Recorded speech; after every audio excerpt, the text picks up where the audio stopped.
오늘 나눌 말씀은 주라 그리하면 너에게 주실 것이니 라는 말씀입니다.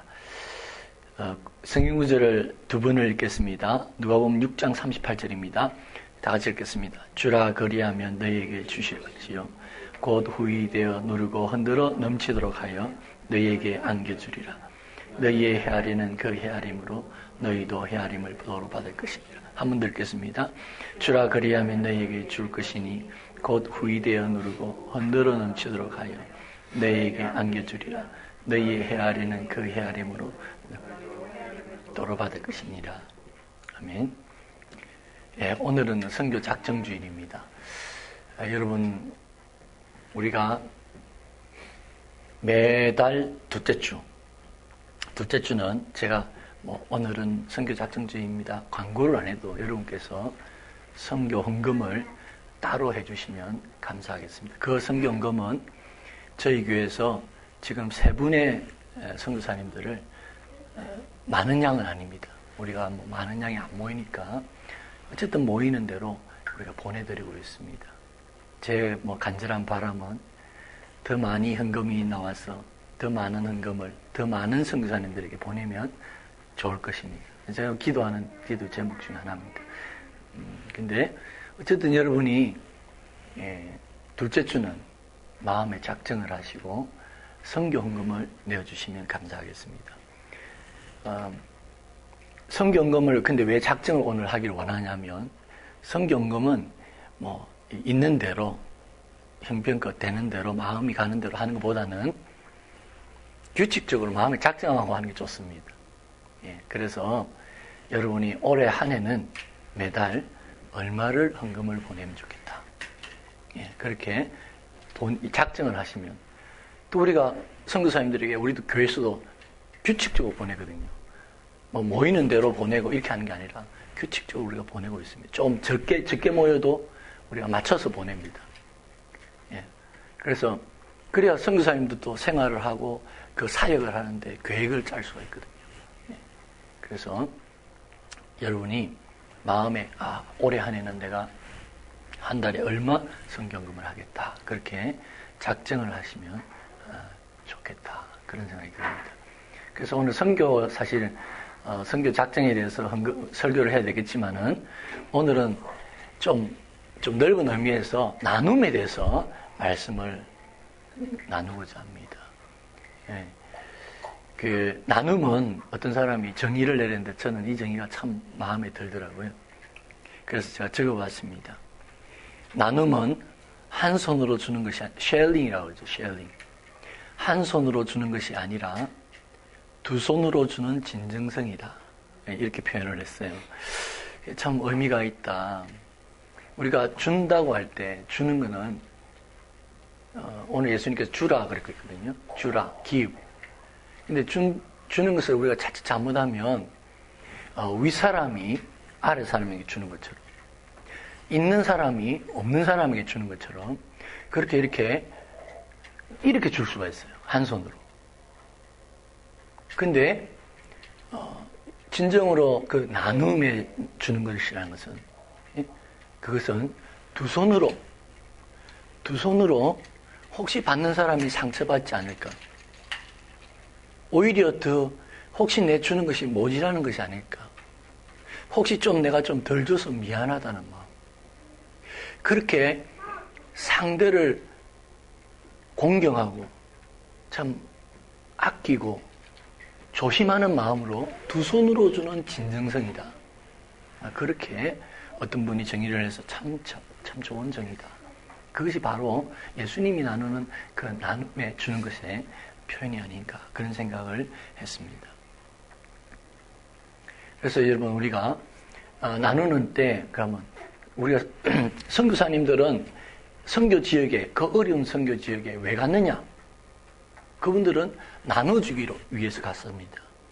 그들은 조국을 떠나고 고향을 떠나고 편안한 삶을 다 떠나고 그 어렵고 힘든 선교지 대부분은 어렵고 힘든 곳입니다.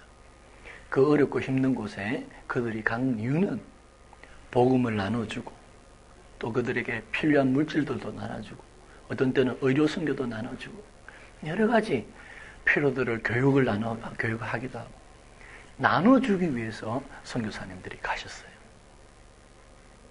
그래서 우리가 참 사실은 우리가 다 선교 가야 되겠죠. 주님이 명령을 했으니까. 가서 모든 족속으로 제자를 삼으라 하셨으니까. 근데 우리가 못 가니까 어떻게 해야 됩니까? 간접적으로 물질을 보내서라도 기도를 함으로 우리가 뒤에서 후원을 하는 겁니다.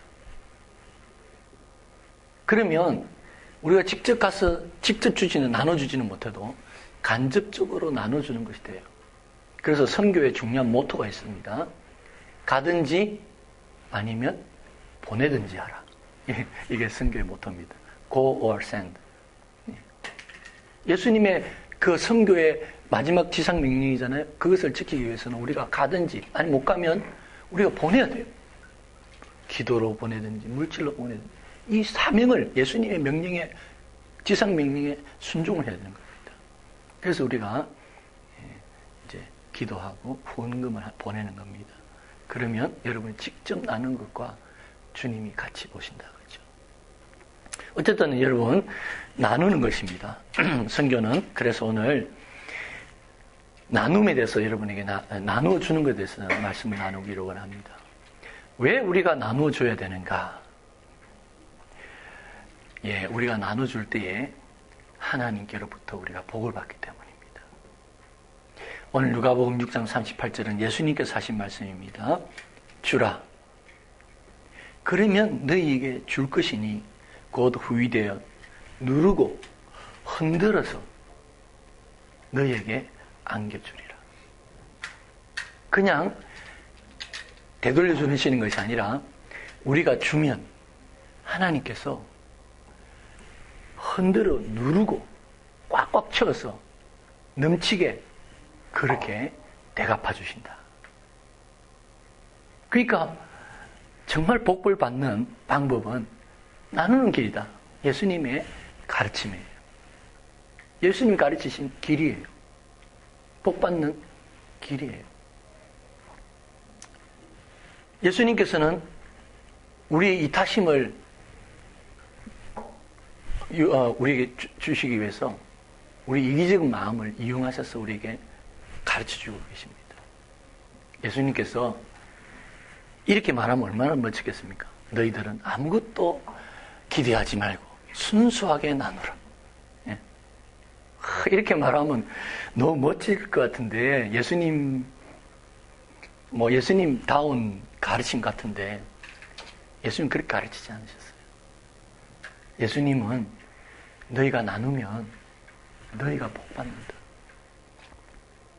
네가 나눈 것과도 비교할 수 없이 상상할 수 없는 것으로 하나님이 채워주신다.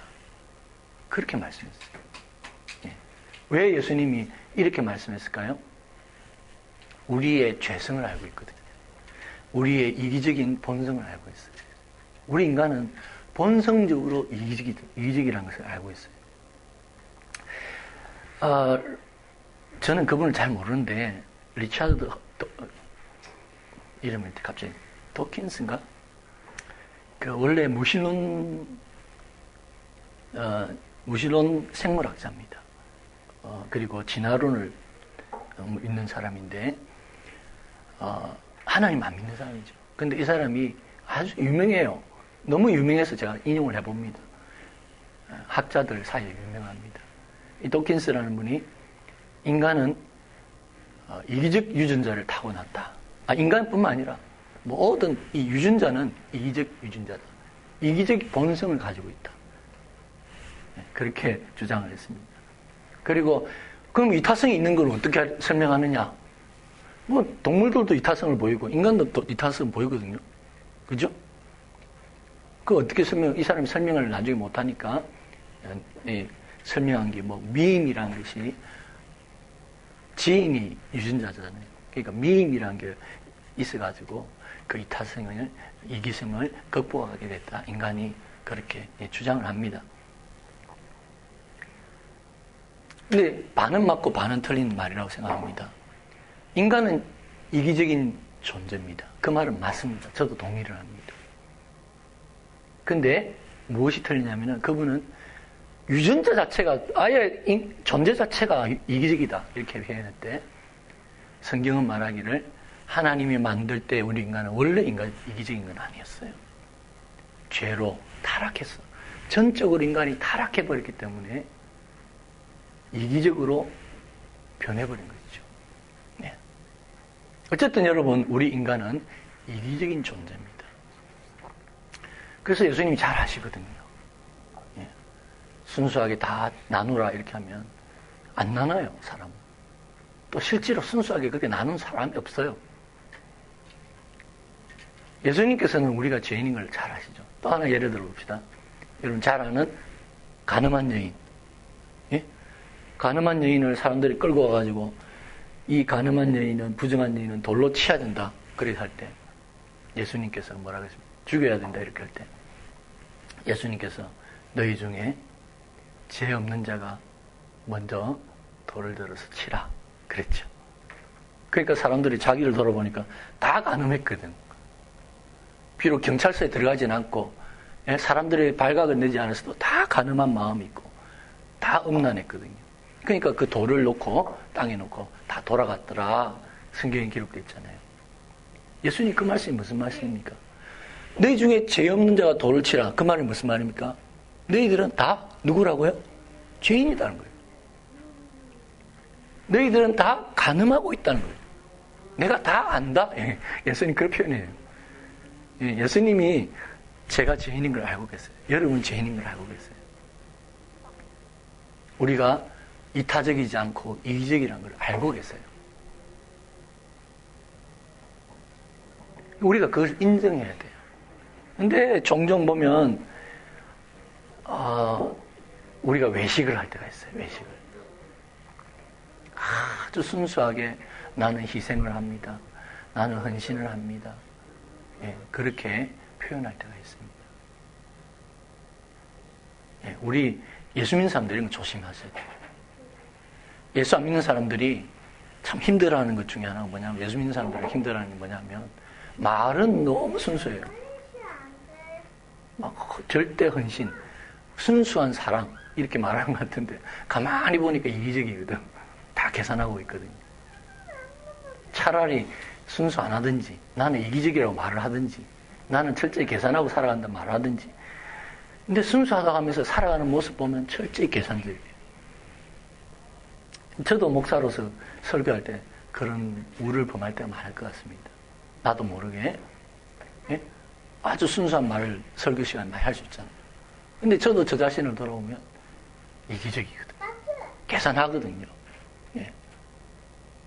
그래서 우리가 조심해야 됩니다. 순수한, 만약에 여러분들도 저에게 순수한 헌신을 요구하고 있다면, 기대하고 있다면, 여러분은 실망할 수밖에 없습니다. 저에게 실망합니다. 목사에게 실망합니다. 예. 근데 그건 저 잘못도 있지만, 여러분의 잘못도 있습니다. 목사도 죄인이고 이기적입니다. 예. 절대 순수한 100%의 순수한 사람은 없습니다. 이타적인 사람은 없습니다. 예수님이 그걸 인정하셨다. 아세요? 그래서 예수님께서는 주라. 그러면 하나님이 너에게 반드시 갚아주신다. 갚아주시되 비교할 수 없고 상상할 수 없는 것을 갚아주신다. 복받는 길이다. 그렇게 예수님께서 여러분에게 말씀합니다.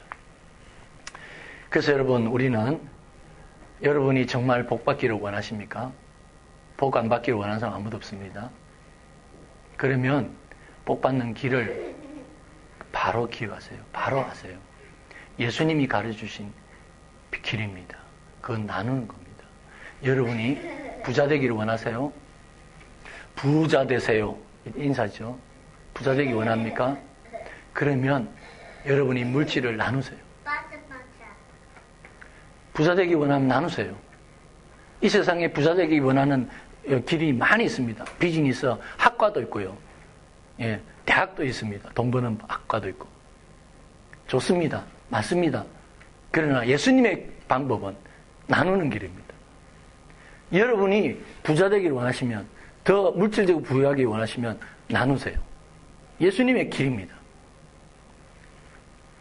여러분이 행복하기를 원하십니까? 다른 사람에게 행복을 나눠주세요. 그럼 여러분이 행복해집니다. 예수님의 방법입니다. 여러분이 또 뭐 할까요? 다른 사람에게 존경과 공경을, 칭찬을 받는 그런 사람이 되길 원합니까?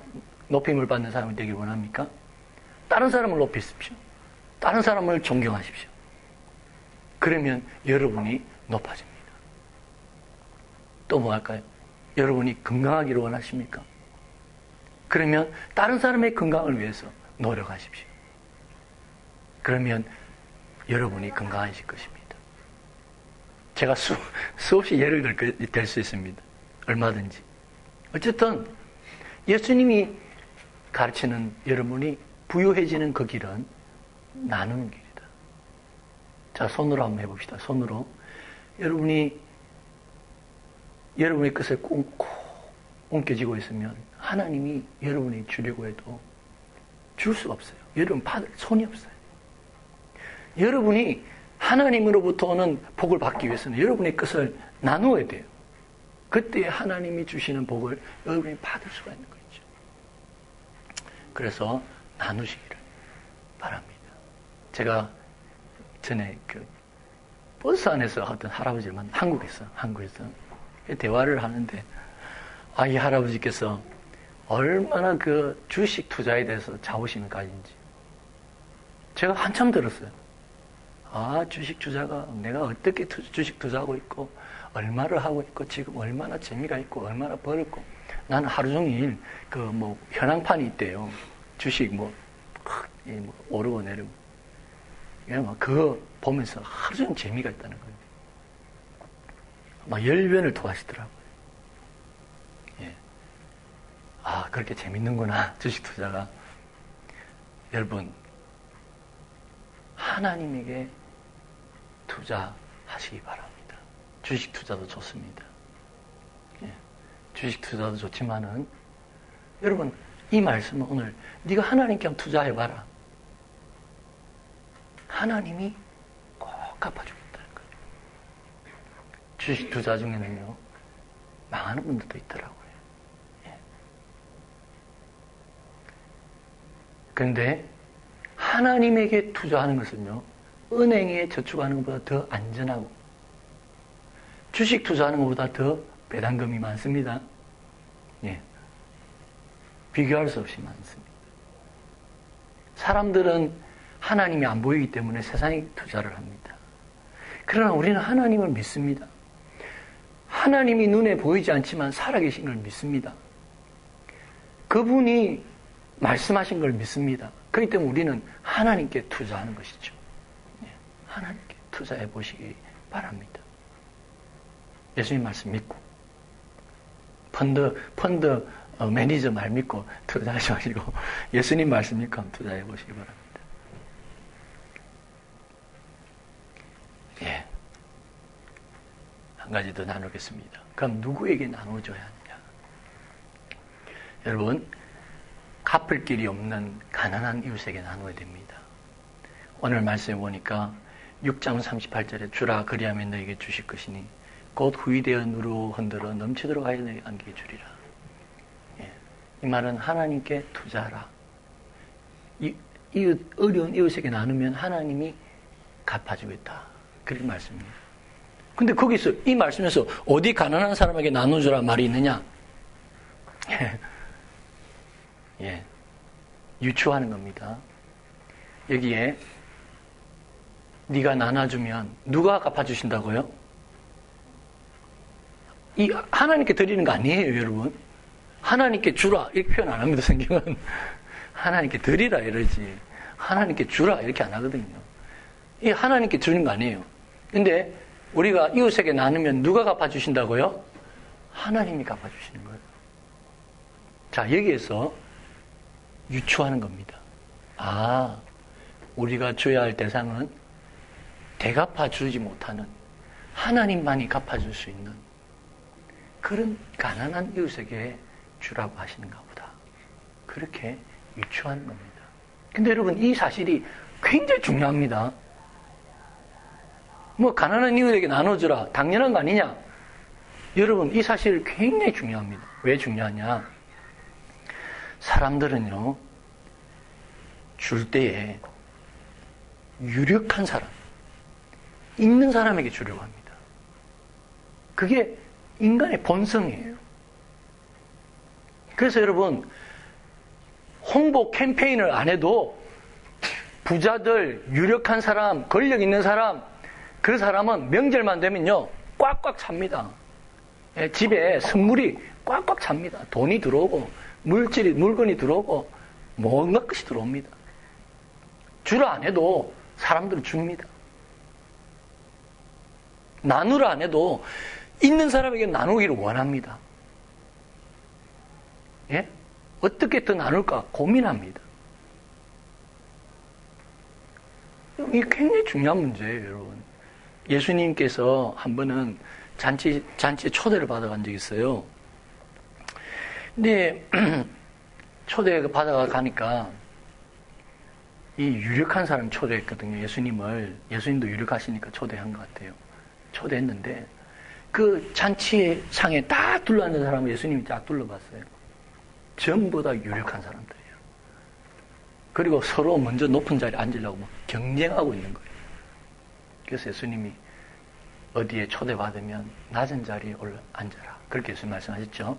그리고 또 이 말씀하셨어요. 자, 한번 봅시다. 초대한 사람에게 한 말입니다. 예수님께서. 네가 점심이나 저녁이나 베풀거든 벗이나 형제나 친척이나 부한 이웃을 청하지 말라. 두렵건대 그 사람들이 너를 도로 청하여 네게 갚아줄까? 그렇게 될까 두렵다. 잔치를 배설하려거든 차라리 가난한 자들과 병신들과 전원자들과 소경들을 청하라. 그리하면 저희가 갚을 것이 없기 때문에 네게 정말 복이 주어진다. 하나님께서 이 땅에서와 내세에서 다 갚아주시다. 그렇기 때문에 이게 참 중요한 문제예요, 여러분. 가난하게 한 사람에게 나눠주라. 이게 굉장히 중요한 문제입니다. 사람들은요, 어떻게든지 나누어서 대갚을 수 있는, 더 받을 수 있는, 유익이 되는, 눈에 보이는 사람에게 투자하는 거예요, 투자.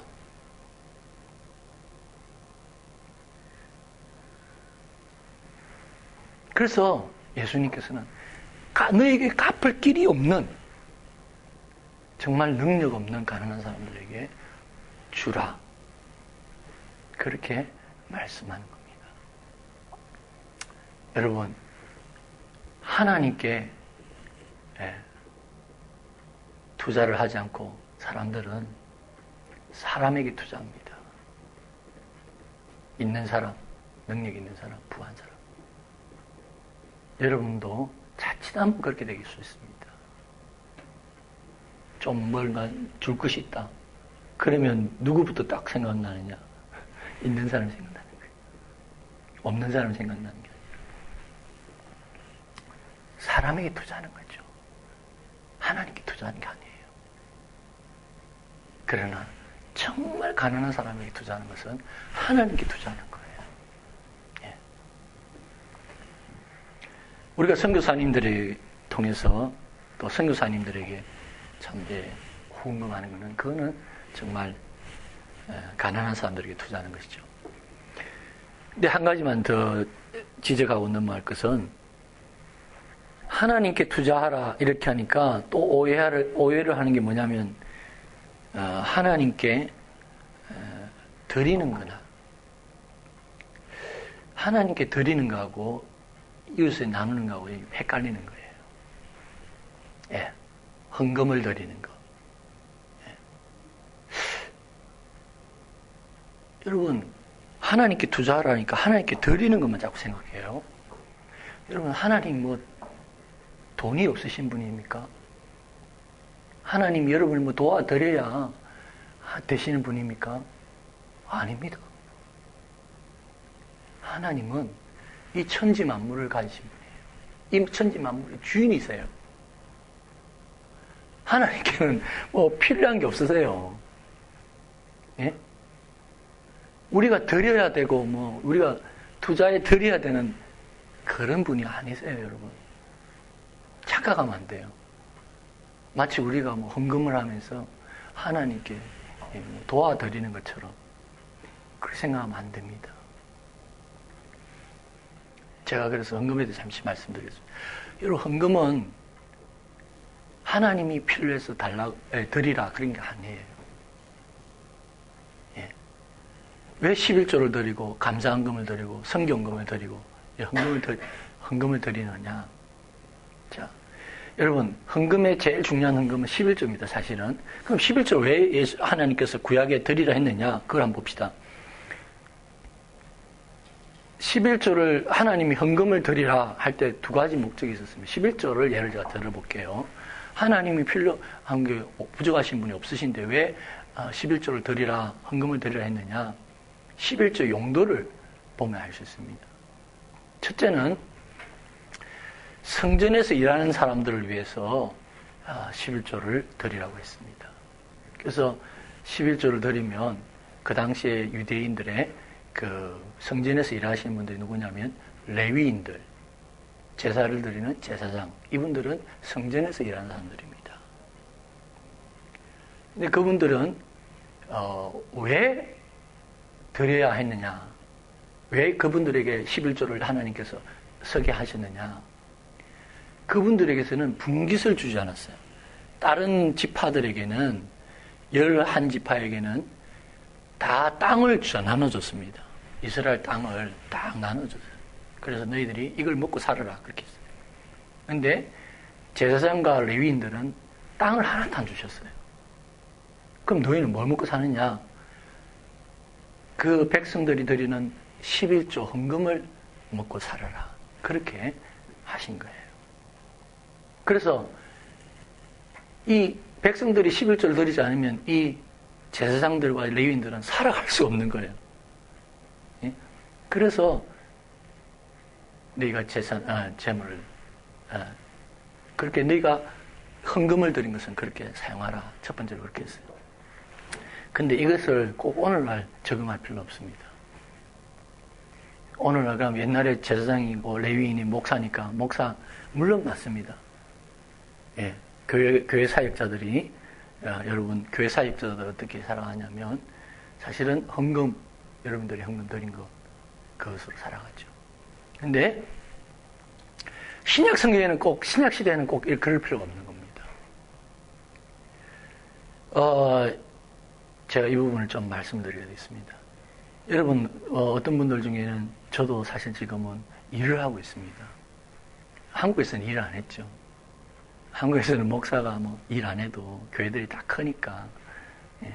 근데 여기 이민교회는 작은 교회가 너무 많습니다. 그러니까 저도 일을 하고 있고 많은 분들이 일을 하고 있습니다. 근데 어떤 분들은 목사가 어떻게 일을 하느냐. 한국적 사고죠. 한국적 사고. 그리고 구약적 사고입니다.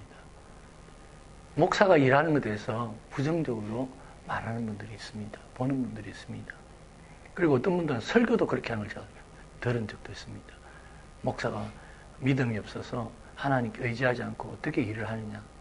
그렇게 하는 분들 저는 직접 듣기도 했습니다. 설교 시간을 통해서. 근데 그게 꼭 성경적이지는 않습니다. 우리가 대표적인 표본, 목사의 표본, 선교사의 표본을 하면은 사도 바울을 듭니다. 사도 바울은 어떻겠습니까, 여러분? 사도 바울이 에베소 교회에서 목회를 했습니다. 몇 년 동안. 목회를 한 그 교회 장로들을 불러서 말을 했습니다. 이런 말씀했습니다. 자, 보세요. 너희 아는 바에 이 손으로, 사도 바울이 자기의 손으로 나와 내 동행들의 서는 것을 당하였다. 이 말은 섰다는 거예요. 채웠다는 거예요. 그러니까 사도 바울은 직업이 있었습니다. 텐트를 만드는 직업이 있었습니다. 그래서 그가 선교할 뿐만 아니라 목회를 할 때도 그 자기의 텐트 일을 지급을 하면서 자기의 일을 했다는 거예요. 돈을 벌었다는 거예요. 그리고 자기의 필요를 쓸 뿐만 아니라 자기 사도 바울뿐만 아니라 자기의 동료들 쓸 것까지 자기가 채웠다고 그랬어요. 그렇죠? 그래놨죠? 그래서 35절에 봅시다.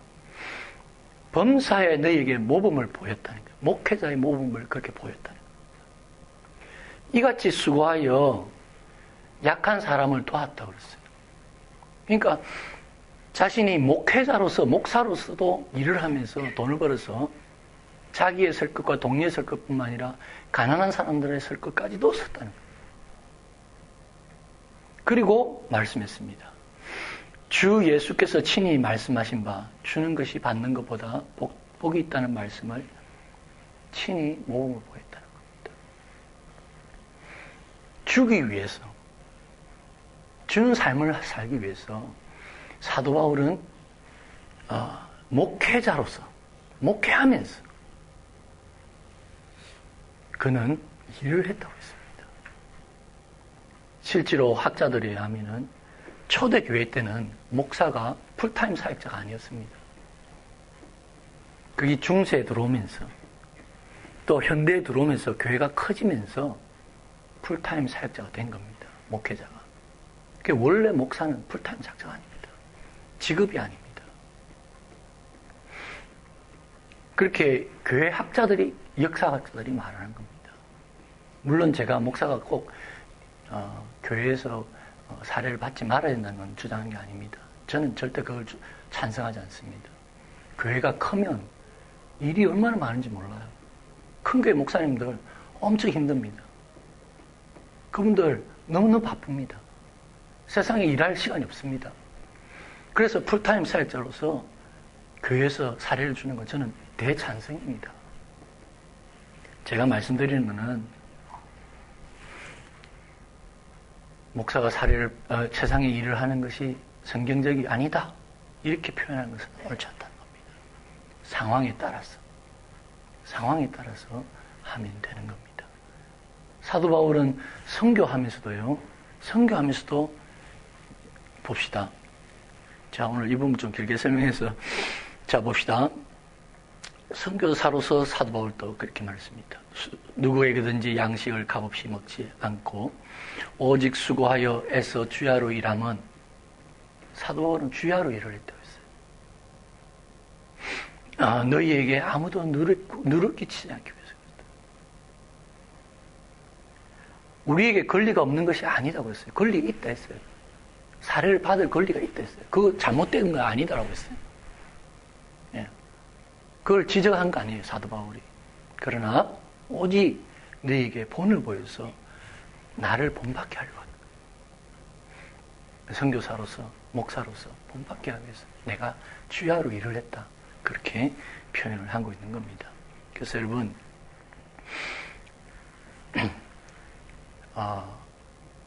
원래 그 헌금의 첫 번째 목적은 교회 사역자들을 위한 것입니다. 그래서 교회 사역자들이 이렇게 사도 바울도 교회의 후원과 자신의 노력을 통해서 같이 그렇게 했다는 것입니다. 두 번째로 그러면 11조 헌금은 뭘 사용됐느냐? 그 두 번째 용도가 바로 뭐냐면 가난한 이웃들을 위해서 사용되기 위한 겁니다. 여러분이 드린 헌금이 두 번째 목적은 가난한 이웃을 돌아오기 위함입니다. 신명기 14장 29절에 너희 중에 분깃이나 기업이 없는, 제가 앞에 설명했죠. 하나님 땅에서 땅을 안 나눠줬다는 거죠. 그 기업이나 분깃은 땅입니다. 그런 땅이 없는 종교인들이죠. 제사를 돕는 일이죠. 레위인들, 내 성중에 거하는 객이나 고아와 과부들로 먹어 배부르게 하라. 그리하면 네 하나님 여호와께서 너희 손으로 하는 범사에 내게 축복하여 주시리라. 예. 11조의 헌금의 두 번째 사용 목적은 가난한 이웃을 위해 하는 겁니다. 예.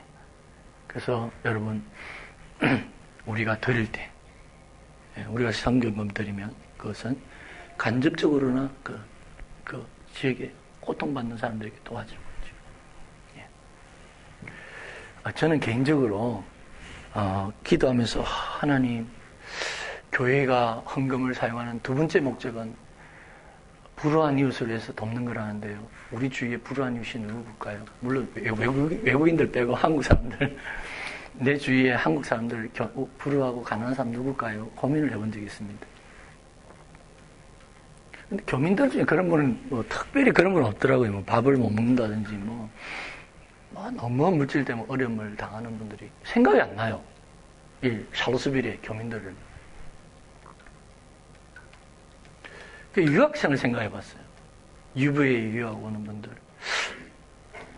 근데 유부에 유학 오는 분들은요, 공부도 아주 잘하지만 또 물질이 너무 없으면 못 와요. 이 유부가 굉장히 비싸거든요. 예, 보통 비싼 학교가 아니거든요. 그래서 제가 생각하면 물론 어렵겠죠, 유학생들이. 근데 그건 뭐 그렇게 가난하고 그런 사람들은 아니겠다 그런 생각이 들었어요. 그럼 뭐 고민을 했죠, 혼자서. 그러면 우리 주위에 누구하고 가난하고 어려울까요?